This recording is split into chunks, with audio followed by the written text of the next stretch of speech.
All right, and welcome back. In this video, we are going to be going through Chapter 6, Section 4, titled Inequalities for One Triangle.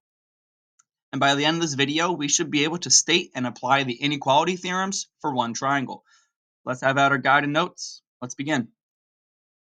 So if one side of a triangle is longer than a second side, then the angle opposite the first side is larger than the angle opposite the second side.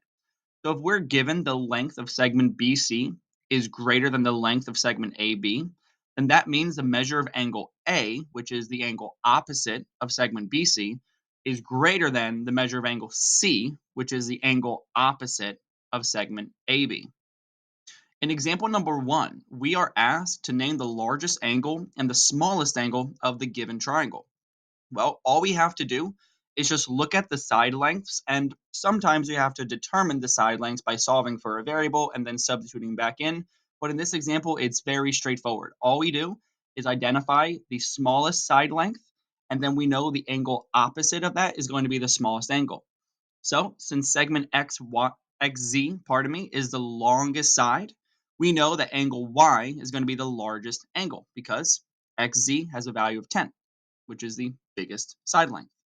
Likewise, segment XY is the shortest side, so angle Z is the smallest side. Segment XY has a length of 4, it's the smallest length, which means the angle opposite of that segment is going to be the smallest angle.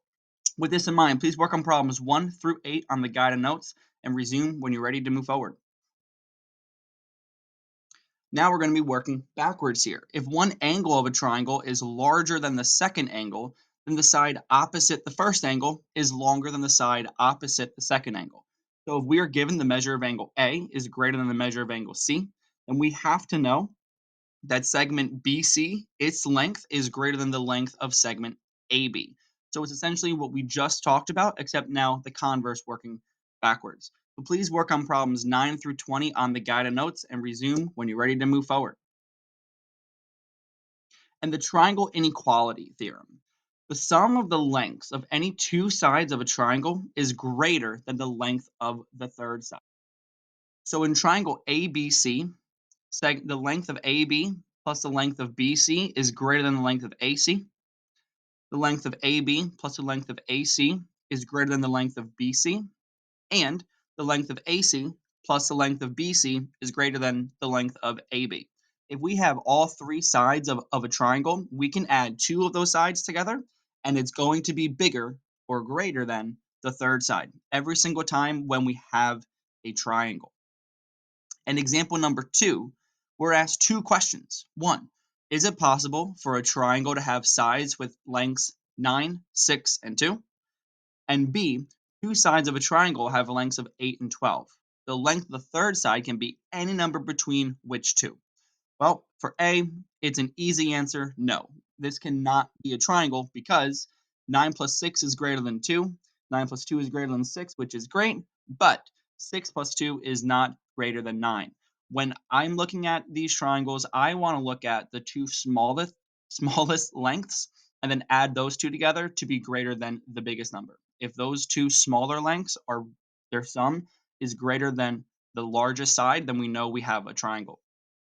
For B, we have to find the smallest possible value and the biggest possible value.